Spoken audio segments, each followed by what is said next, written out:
makes you so sick at heart that you can't take part. You can't even passively take part. So, Boris Johnson, the Prime Minister of Britain, is in the news again for all the wrong reasons. He has been accused of making some very insensitive remarks regarding the preference for thousands of his own citizens to die because of coronavirus rather than undertake an economic lockdown. These comments were apparently leaked to the Daily Mail, a right wing newspaper. So there's hardly any accusation here that this is politically ideology motivated.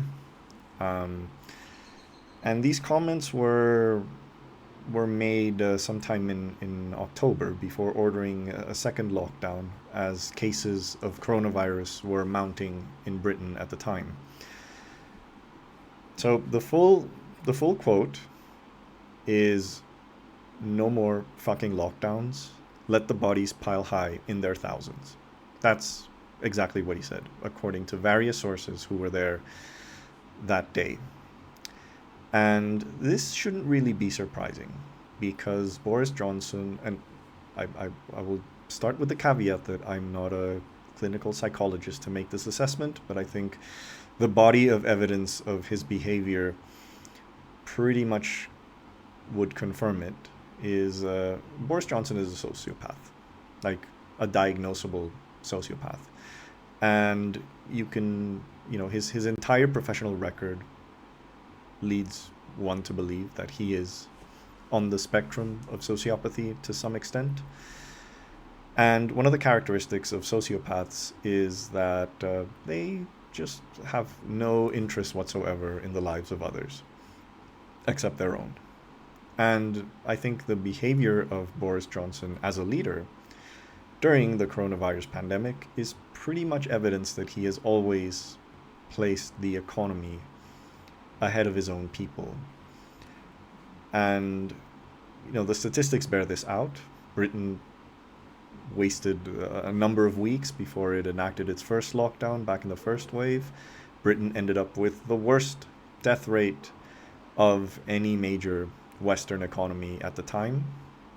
And again, there was hesitation for a second lockdown, and which coincided with the emergence of the British strain of the virus, which was much more deadly and more contagious. And Britain also got hammered during the second wave, and only because of the vaccination effort, largely achieved through hoarding vaccines, Britain has lowered its death rate and its case rate as well. And if you look at the statistics now, it is it's still the second. Italy is the only major country, and by major I mean any country with significantly over 10 million people. Italy is really the only country that has a higher death rate per million than Britain does. It currently stands at 1,870. That's higher than the US, which was also another disaster.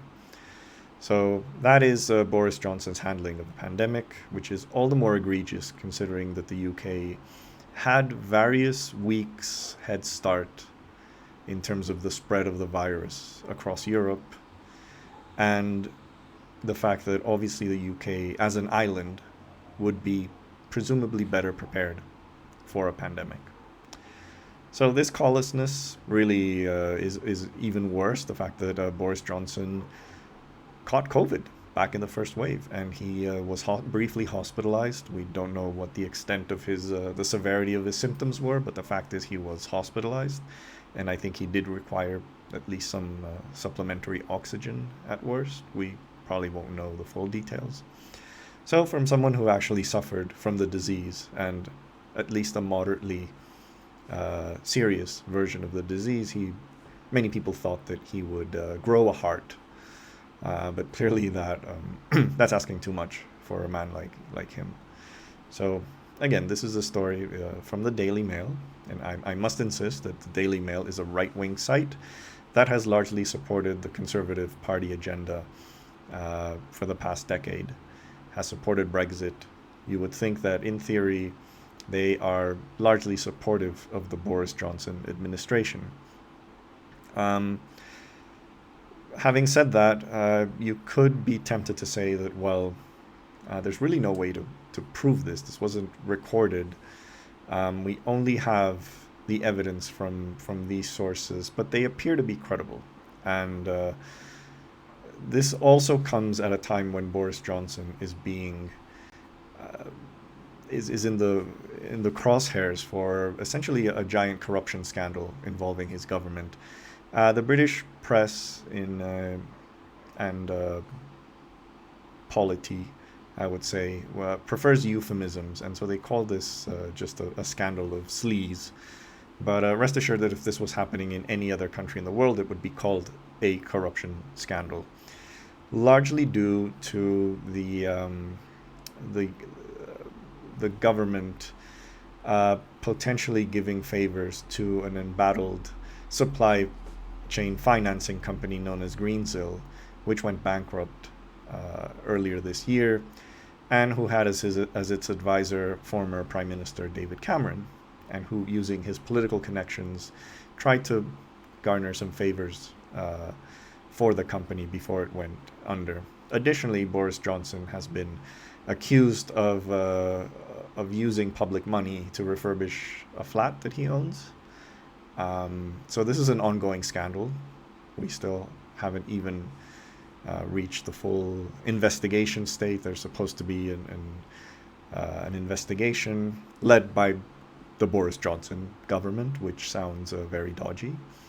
So unless this was actually an independent investigation, there's really no reason to imagine it's going to be credible. But here's some comments. I want to show a video from Robert Peston. He's a famous British journalist, formerly from the BBC, and here he explains a bit the context of the leaks regarding Boris Johnson's comments and why this is credible. So let's take a look. On the most explosive, that the Prime Minister said in late October that he'd rather see bodies pile high in their thousands than order a third lockdown. I am told that he shouted this in a rage, having decided to go for a second lockdown. The door was open in Downing Street, and I've got from two separate sources that they heard him say that. Now, you've just heard in Carl's package the Prime Minister saying he didn't say that. So one side or other is being economical with the truth. I'm afraid this is not the end of it for the Prime Minister. This is going to run because, as I say, at least two, and I think probably three people are absolutely clear that they heard him make those explosive remarks. Now, on the second issue of who leaked that there was a lockdown coming, one of the things I've said today in a blog that I put out is that I have reason to believe that Dominic Cummings was not, certainly when in terms of the leak to me, the source of that very sensitive information. And therefore, when Dominic Cummings says that the Prime Minister is wrong to accuse him, I think, Dominic Cummings, there's some evidence to say Dominic Cummings is right about that.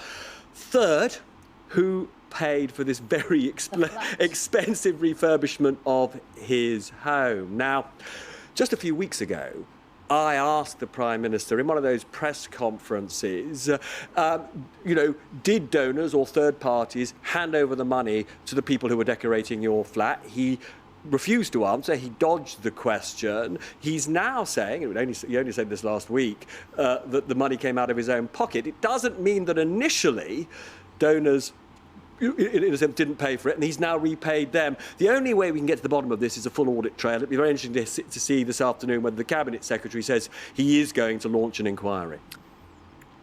So there you have it. That is just the tip of the iceberg in terms of the big sleaze scandal currently that he's embroiled in.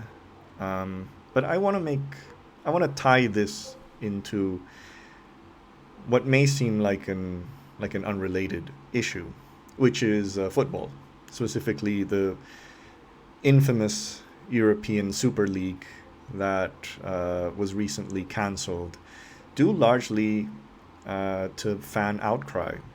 So this was a league that was going to put together Europe's biggest and richest football clubs, and essentially just start a new league that would clearly be more attractive, that would clearly involve them playing each other in there, and abandoning basically their local fan base. And the reason that I want to tie these two seemingly unrelated issues is that I think that this Lee scandal, and I think like if this was happening in any other country in the world, it would be huge, right? Like, it wouldn't be called sleaze, it would be called a full corruption scandal. You would have international organizations urging an independent investigation. You would have international organizations warning about how the scale of British corruption is hurting growth. You know, the typical diagnoses that they give third world countries whenever there's corruption in those parts of the world.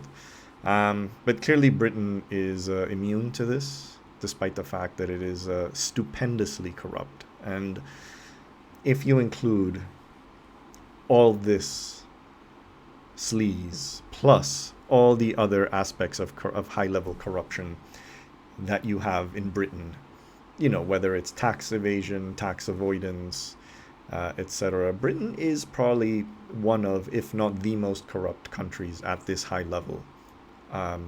You know, the billions that go in and out of this of Britain as a result of corruption is just mind-boggling. So the reason why I'm tying this to the Super League is because what does it say about a society that has such an outrage over football and goes out of its way to protest so much that it actually ends up changing policy?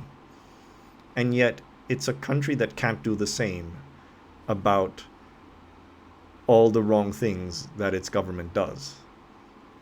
And this is just absolutely shocking. It really disappoints me about the British people. And just so it's clear, I live in Britain. I'm not currently in Britain, but I live in Britain. And it's astounding how an issue so irrelevant to life as football, and I say this as someone who enjoys football. I like to see football. I have my favorite clubs. I watch the World Cup religiously. I watch other competitions on a frequent basis. I don't consider myself a fanatic of football in any way. But I just think the things that would drive me to this level of outrage, if there is one protest that I'm going to go in a year, it's not going to be football. There's a very famous quote, I think it's by what's his name, Jorge Valdano, one of the famous Argentinian greats, football greats, and he said something along the lines of, football is the most important thing among the least important things. But that still makes it among the least important things. So I'm going to show a video of just the scale of these protests and why they're so hypocritical in terms of a government that basically just cares about one thing, and it's businesses, and it's their business cronies. So here's a video of Manchester United fans protesting the Super League, and I just want to make it clear, what they want out of their team is something that everyone should want about the economy as a whole. So let's watch this. Get yourselves up, take less than you will see. The European Super League may have eaten humble pie this week, but it's these Manchester United fans that are left with the bitter aftertaste. The The Glazer family, which owns United, rarely communicates with fans. But after apologising this week, it promised to rebuild trust. That was the first.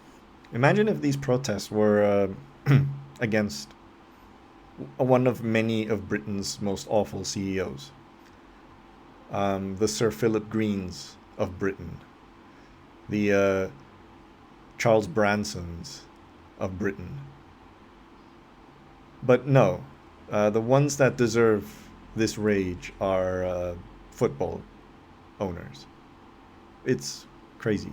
It's time that Joel Glazer has communicated with United fans for 16 years. 16 years of nothing. They haven't been to a game since April 2019. They don't care. Empty words. He said we need to rebuild trust. There was no trust to begin with. Trust is not enough. I understand it's more, there needs to be systemic changes to the way that clubs are run across the whole country. Because it's not just Man United, it's not just the Glazers. I've been following United since 1956. So you can guess my age. And it's about time that somebody spoke up about the parasites in this club. United would have become one of 12 permanent members of the ill-fated European Super League, a breakaway competition from UEFA's Champions League. And Joel Glazer, who is the club's co-chairman, was set to become the new league's vice-chair. The fans here want a 50+1 ownership structure, which would give them control of the club through a voting majority. This is the most insane thing about this protest. Basically, they want to socialize Manchester United. And yet they don't call for the... like, if someone came and told them, hey, let's have 50+1 worker ownership of every major corporation in Britain, they'd be like, oh my God, that's communism.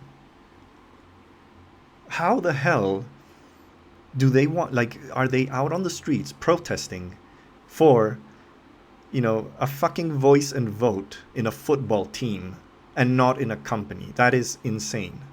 Like, that really tells you how, I guess, this idea that we can't organize an economy in different ways, we can't manage company structures in different ways, how that is an alien concept to most people. But the idea that you as a football fan can have a voice and a vote in your football team is somehow feasible. Like, that's a realistic goal. Are you fucking joking? Like, what is wrong with these people? It's just crazy. Like, how is, you know, it doesn't matter how passionate you are about football. It is essentially 90 minutes of your week. That's what you spend watching your team play. 90 minutes a week. And you care so much about those 90 minutes a week that you go out and protest and demand a voice and vote in the corporate structure of your team.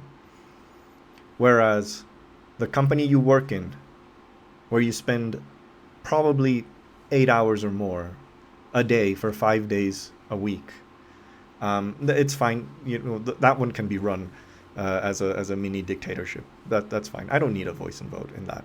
You know, the company that basically determines your the institution that determines your livelihood can basically order you to work on a weekend, can decide not to pay you overtime, etc. You know, that's fine. Let's run it as a dictatorship. I don't need a voice and vote in that. But yeah, those 90 minutes that I see on TV and maybe occasionally go to the stadium, like, yeah, I deserve a voice and vote in how that organization is run.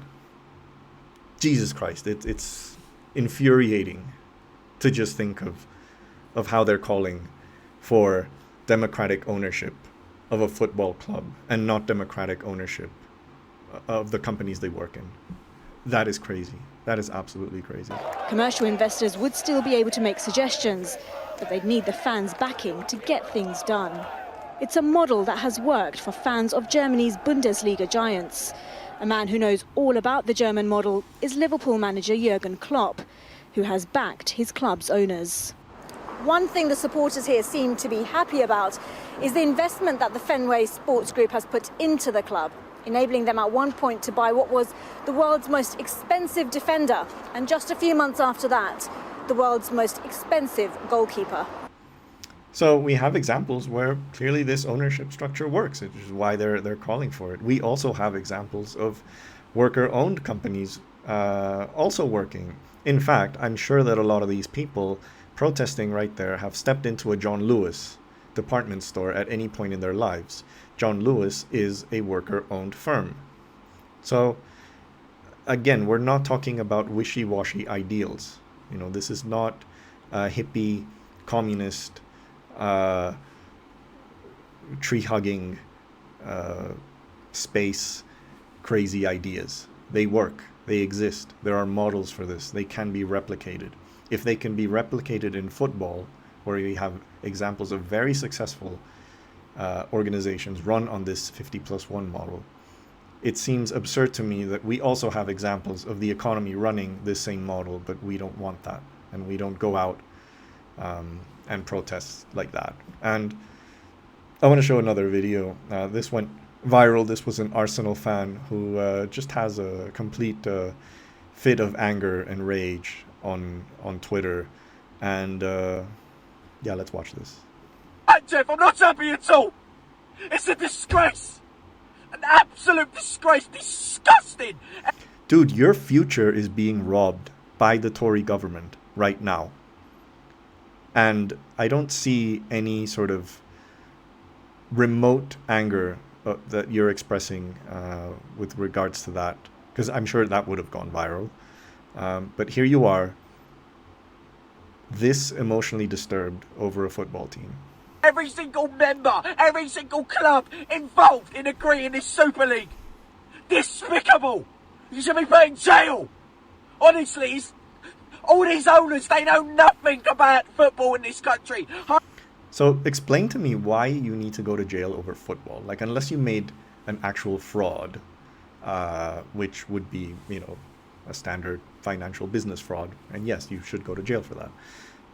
But just because you decided to start a different league, however abhorrent it might be, he thinks that they should go to jail.